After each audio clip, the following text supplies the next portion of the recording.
This sport is a walk in the park. How could you not love it? Not that Irish road bowling is easy, it's just that it often takes place in a park and involves, well, you guessed it, a lot of walking. It's all in practice. I've been practicing since 20 minutes ago. The premise of the game is simple. Roll the 28-ounce steel ball, or bullet as it's called, on the road with the goal of covering the 1 to 2 mile course distance in as few throws as possible. It's both more difficult and more fun than it sounds. First of all, it's teams, and it's a lot of teams. And all these teams get spread out along the road. It's just conducive to a great time. To use an old phrase, it doesn't get any better than this, and it's the most fun I've ever had in a state park in my 62 years. You've got to be accurate and keep it on the road to get distance, but you can't just be accurate. You've got to have some speed on the bowl. All right, that's pretty good. Now up into the middle.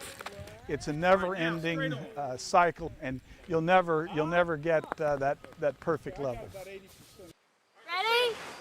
Rollers or bowlers or whatever you want to call them have different styles and different approaches for releasing the ball and getting the most roll out of the throw. There's a strategy. There's ruts in the road. Especially if you have a curve, you want to try to find that rut. Now I believe it's Mr. Jeremy's shot at immortality. You don't want to sling it. You want to just gently roll it enough to get it going, let it pick up speed and let it go itself. Break, break, break, break, break, break. Yeah, baby. You can put English on the ball and make it curve, or it'll catch in the tracks in the asphalt where the tires have pushed down harder. Yeah, everybody's got a little different style. It's just whatever fits you best. My technique would be a run and then a fast softball pitch at the end. Trajectory straight out from your hand, let it land somewhere between 20 and 30 yards out in front of you. Holy crap! If you lay it right on the road, a lot of times it can hit a gravel or there's always an unpredictability about the roads. Clearly, some styles work better than others. The sport of Irish road bowling is a challenge in the hills and hollers of West Virginia, but it has found a home on the country roads in the West Virginia park system, with nearly 10 state parks or state forests hosting an event. We went to the oldest at Holly River State Park and the newest at Chief Logan. That's it right there. Nice ball. That's it. Nice ball. It's a good event for people to come out and enjoy the beautiful weather in the state park, and we think that it'll be a good family event. Go on, Alicia. I enjoy competing. I've always been competitive. Right now. So I love getting outside and just enjoying seeing the beauty of the state parks, and just something fun to do with friends. All right, Mikey! The winding nature of park roads makes it almost impossible to keep the ball on the paved surface the entire road.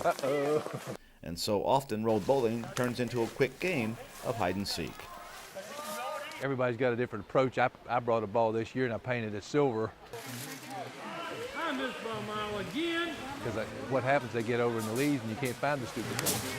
The green, while it is a good Irish color, it also helps if it goes off course to be found easier, because more often than not they go off course. Sometimes your ball goes in the river or goes in the ditch or goes down over the hill, gets buried in the leaves, and you have to go hunt for it. Throw it up there, Hank. You only need one ball, but we got 2 balls, because if we lose one, we'll still have another one. That's a good throw. West Virginia can boast of more road bowlers than any other state. That was a heck of a throw. But winning is secondary. Road bowling, after all, is just a little competition with a lot of fun to spare. I'm Ben Hollis.